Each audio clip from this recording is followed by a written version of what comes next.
बिस्मिल्लाहिर्रहमानिर्रहीम। ये super note series की सेकंड वीडियो है। इसमें हम सॉल्व्ड एग्जांपल्स करेंगे। पहला एग्जांपल ये सबसे मुश्किल है देखने में भी और करने में भी। यहाँ अगर आप गौर से देखें तो एक ये वोल्टेज सोर्स है जो कि दो नॉन रेफरेंस नोड्स के दरमियान है, तो ये एक सुपर नोड है। और इसी तरह ये एक डिपेंडेंट वोल्टेज सोर्स है बिटवीन नोड 3 और नोड 4, तो ये भी एक सुपर नोड फॉर्म कर रहे हैं।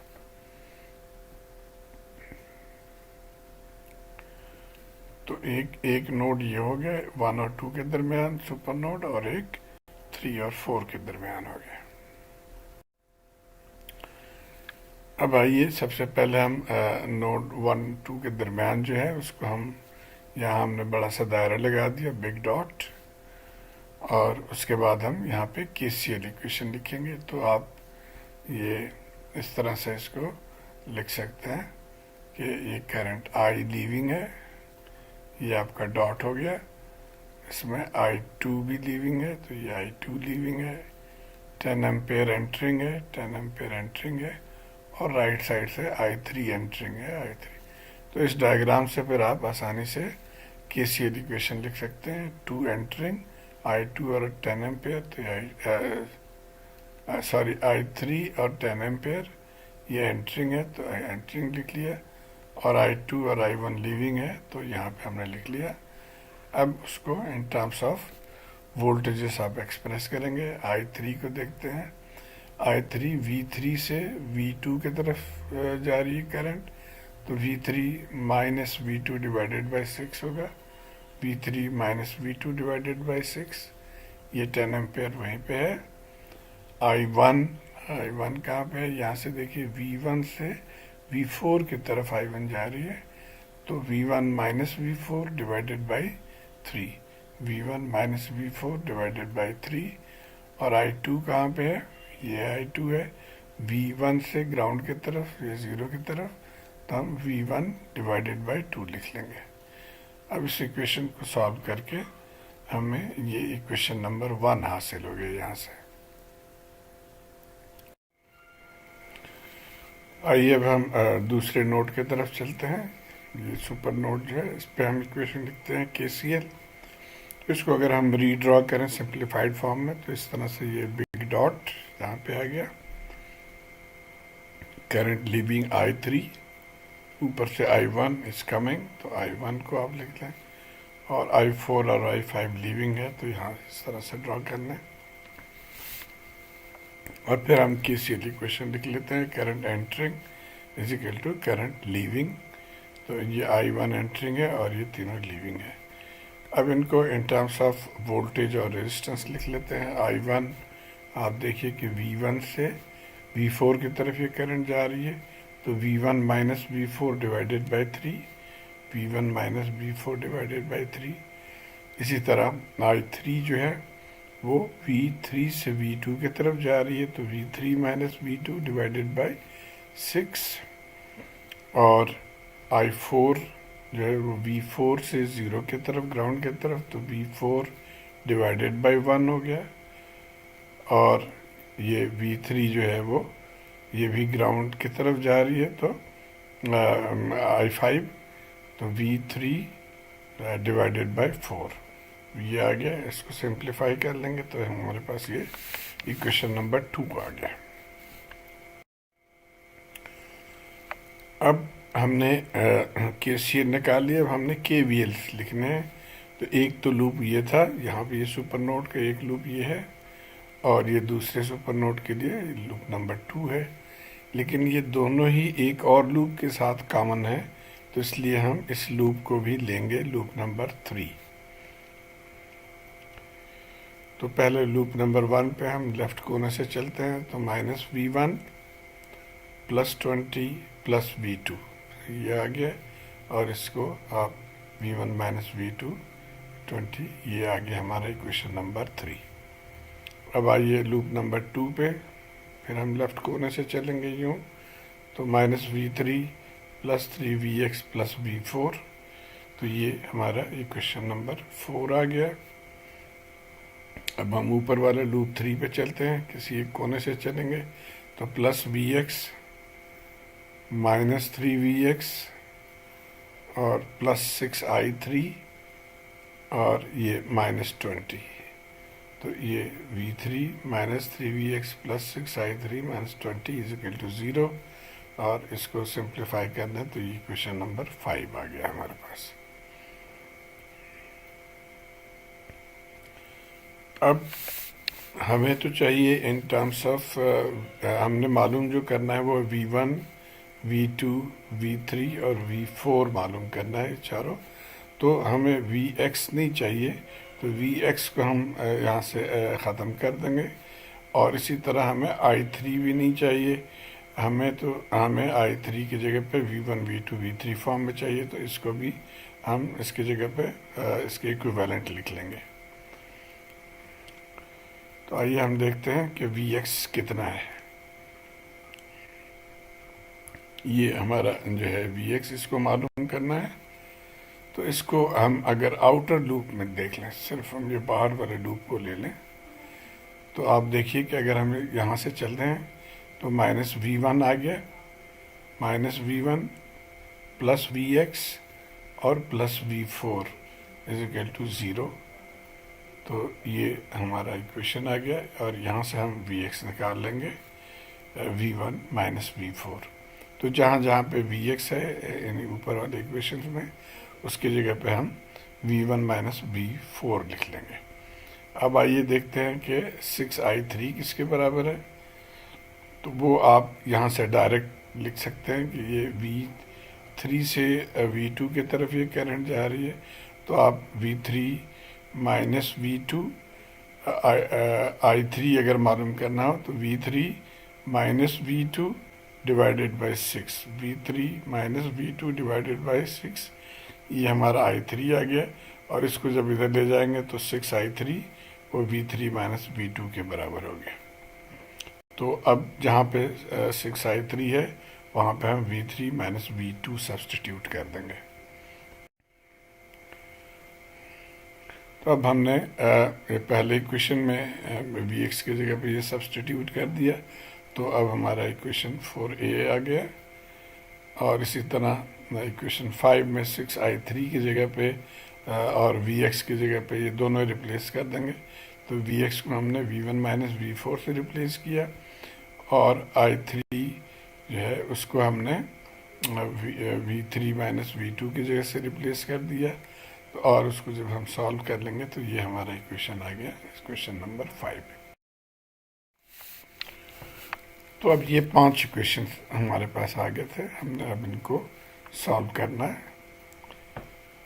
हमें चूँकि सिर्फ 4 वेरिएबल चाहिए, v1 v2 v3 और v4, तो हमें 5 इक्वेशंस नहीं बल्कि सिर्फ 4 इक्वेशंस चाहिए। तो इसमें से हम कोई भी 4 इक्वेशन जो है वो इस्तेमाल करके और ये वेरिएबल्स को हम निकाल सकते हैं। अच्छा, एक और भी तरीका हम कर सकते हैं कि अगर हम v2 को एलिमिनेट कर दें, क्योंकि यहाँ से v2 सिंपली हम निकाल सकते हैं कि v2 is equal to v1 minus 20। तो अगर इनमें से हम v2 को भी एलिमिनेट कर लें तो अब हमारे पास 3 वेरिएबल्स रह जाएंगे, v1 v3 और v4। तो उसको सॉल्व करना आसान हो जाएगा। तो हम पहले वो करेंगे कि हम v2 को एलिमिनेट कर लेंगे।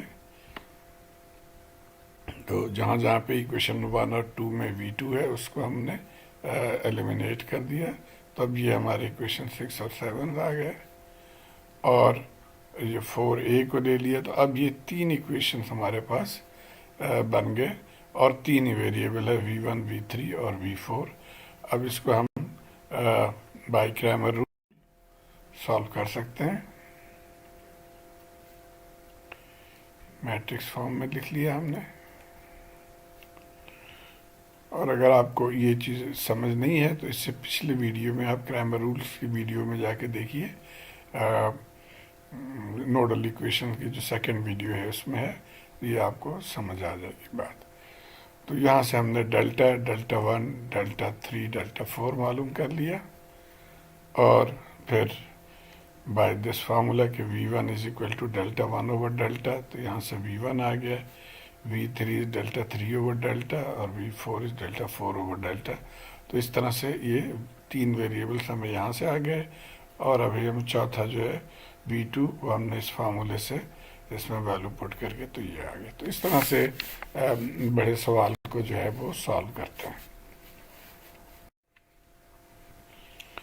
आइए एक और सवाल देखते हैं। प्रैक्टिस प्रॉब्लम है, इसको कैसे सॉल्व करेंगे। यहाँ पे आप गौर करिए, तो एक सुपर नोड ये बनता है और एक सुपर नोड ये है, और चूंकि ये रेजिस्टेंस दोनों के पैरेलल में है तो हम ये मुकम्मल को भी हम एक सुपर नोड फर्ज करेंगे। तो ये कुछ इस तरह से बन गया कि एक सुपर नोड हमारा ये बना था और एक ये बना था, जो कि रेजिस्टेंस भी पैरेलल में है, तो ये पूरा ही एक सुपर नोड बन गया। अब हम इसकी इक्वेशन लिखेंगे, तो ये हमारा एक्चुअल जो है सिंप्लीफाइड डायग्राम बन गया। यहाँ पे देखिए, ये करंट I लीविंग है, करंट I2 लीविंग है और करंट I3 लीविंग है। ये 3 करंट्स लीविंग है, एंटरिंग कोई नहीं है। तो हम लिखेंगे 0 is equal to I plus I2 plus I3 और I plus I2 plus I3 is equal to 0, और इनको इन टर्म्स ऑफ वोल्टेज हमने लिख दिया। I देखिए V1 से 0 की तरफ डिवाइडेड बाई 2, तो V1 डिवाइडेड बाई 2, I2 है V2 डिवाइडेड बाई 4 और I3 है V3 divided by 3 is equal to 0। इसको सिंप्लीफाई कर दिया हमने यहाँ। अब आते हैं हम KVLs लिखने के लिए। अब एक हमारा ये लूप बना था और एक ये लूप है, तो इसमें KVL हमने यहाँ से चल के -V1 plus 10V plus V2 minus V1 plus 10 plus V2 solve कर लिया। दूसरे का भी इसी तरह -V2 प्लस 5I और प्लस V3, तो इसको सॉल्व कर दिया। तो ये तीन इक्वेशन हमारे पास बन गए, एक KCL इक्वेशन, इक्वेशन नंबर 1 और इक्वेशन नंबर 2। ये 3 इक्वेशन हैं। अब इनको हम सॉल्व कर लेंगे। यहाँ से हमने V2 की वैल्यू जो है वो इस इक्वेशन में डाल दिया, तो ये V3 निकल आया इन टर्म्स ऑफ V1, और फिर putting the value of V2 and V3 in KCL equation, इसमें जो V1 और V2 की वैल्यू हमने V2 जो यहाँ से निकला और V3 जो यहाँ से निकला, इसके वैल्यू इसमें डाल देंगे, तो ये हमें V1 आ गए। और फिर V1 की वैल्यू आप V2 में डालें तो V2 आ गया, और फिर V3 आप इस तरह से निकाल लेंगे। V3 ये इक्वेशन है, इसमें वैल्यू पुट करें V1 के तो V3। तो ये तीनों वोल्टेजेस हमने इस तरह से मालूम कर लिया। अब ये एक सवाल अक्सर स्टूडेंट्स घबरा जाते हैं कि इसको कैसे सॉल्व करेंगे। आप देखिए, ये सुपर नोड तो है, लेकिन इसके साथ एक रेजिस्टेंस भी है, तो किस तरह से आप इसको सॉल्व करेंगे। हमने तो यही पढ़ा था कि दो नोड्स के दरमियान अगर वोल्टेज सोर्स हो, सिर्फ वोल्टेज सोर्स हो, तो वो सुपर नोड बनता है। आइए देखें क्या टेक्निक हम इस्तेमाल करेंगे। अब इसके दरमियान में हम एक पॉइंट या एक वोल्टेज और ले लेंगे, जिसको हम कह रहे हैं V3 वोल्टेज, और हम कहेंगे जी ये इतना हिस्सा सिर्फ सुपर नोड है, ये हिस्सा सुपर नोड है, उसको हमने दायरा लगा दिया बड़ा सा। तो अब ये सुपर नोड था, यहाँ पे अब आप KCL इक्वेशन लिखेंगे। करंट एंटरिंग इस पॉइंट पे हम हैं अभी। पहले हम इस पे लिख लेते हैं, नोड 1 पे 3 नोड्स बन गए ना हमें, V1 V2 और V3। तो नोड 1 पे हमें ये करंट एंटरिंग हो गया। अब ये चूँकि मिली एम्पेयर में है और किलोज में है, तो इस तरह से हम इसको अब मिली और किलो में लिख लेंगे। तो ये 3 × 10⁻³ एंटरिंग है, और उसके बाद ये लीविंग है और ये लीविंग है। तो ये वाला हो गया V1 minus V2 divided by 4 के, V1 minus V2 divided by 4 के, और जो सेकेंड है वो V1 minus V3 divided by 2 के। तो ये एक इक्वेशन ये बन गया। इसी तरह आप नोट 2 पे इक्वेशन लिख लेंगे, इस नोट पे इक्वेशन लिख लेंगे, और फिर आप इसकी V2 जो है, ये देखिए V2 V0 के बराबर है, तो वो हम उसकी वैल्यू भी यहाँ पे पुट कर देंगे।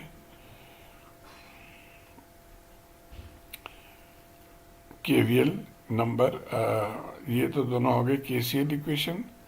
अब हम आ जाते हैं KVL, ये इस वाले जो नोड है इस पे हम KVL लिख लेंगे यहाँ से यहाँ तक। तो यहाँ पे KVL ये -V3 और ये भी -3V0 और ये +V0, तो -V3 -3V0। अब 0 की जगह पे हमने V2 लिख दिया, क्योंकि हमें तो V1 V2 V3 की जगह पे चाहिए, तो हमने उसको रिप्लेस कर दिया। तो ये इक्वेशन हमारा बन गया, और इसको हम सॉल्व कर लेंगे तो V1 और V2 की वैल्यू भी हमें यहाँ से मिल जाएगी, और फिर उसको पुट करके V3 की वैल्यू, हमें तो एक्चुअली V1 V2 ही चाहिए, V3 तो हमने अपने तरफ से फर्ज किया था। तो ये एक तरीका है। एक और तरीका जो आमतौर पे इसको ये मिली और किलो को ख़त्म करने का ये है कि चूँकि करंट मिली में है और रेजिस्टेंस किलो में है, तो हम दोनों को ही इग्नोर कर देंगे और हम सिर्फ डायरेक्ट लिख लेंगे। नहीं, डायरेक्ट क्या हुआ कि ये 3 मिली के बजाय हम सिर्फ 3 लिखेंगे, और ये जो वोल्टेज है V1 यहाँ पे V1 -V2 +3V0 इस वाले पे आ गए हम इस नोट, और यानी हमने V3 को इग्नोर कर दिया, हम यहाँ से यहाँ चलें डायरेक्ट। सो V1 -V2 और इसके डायरेक्शन भी चूँकि उसके साथ है तो एडिंग हो जाएगा +3V0 डिवाइडेड बाई 2 के अभी नहीं लिखेंगे, हम सिर्फ 2 लिखेंगे, चूँकि हमने यहाँ मिली को इग्नोर कर दिया तो यहाँ किलो को इग्नोर करेंगे। तो एक करंट ये हो गया और ये करंट ये है, तो V1 -V2 डिवाइडेड बाई 4। तो इस तरह से आपको एक इक्वेशन आ गया। इसी तरह नोड नंबर 2 पे इक्वेशन आ गया, ये करंट तो वही है जो हमने यहाँ पे लिया था, तो ये सेम करंट, और उसके बाद ये करंट भी वही है और लीविंग में है V2/1 के।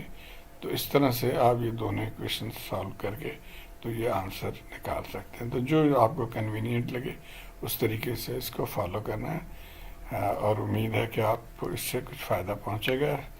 अगर फ़ायदा पहुंच रहा है, समझ रहे हैं, तो आप मेरे चैनल को ज़रूर सब्सक्राइब करिए। Thank you.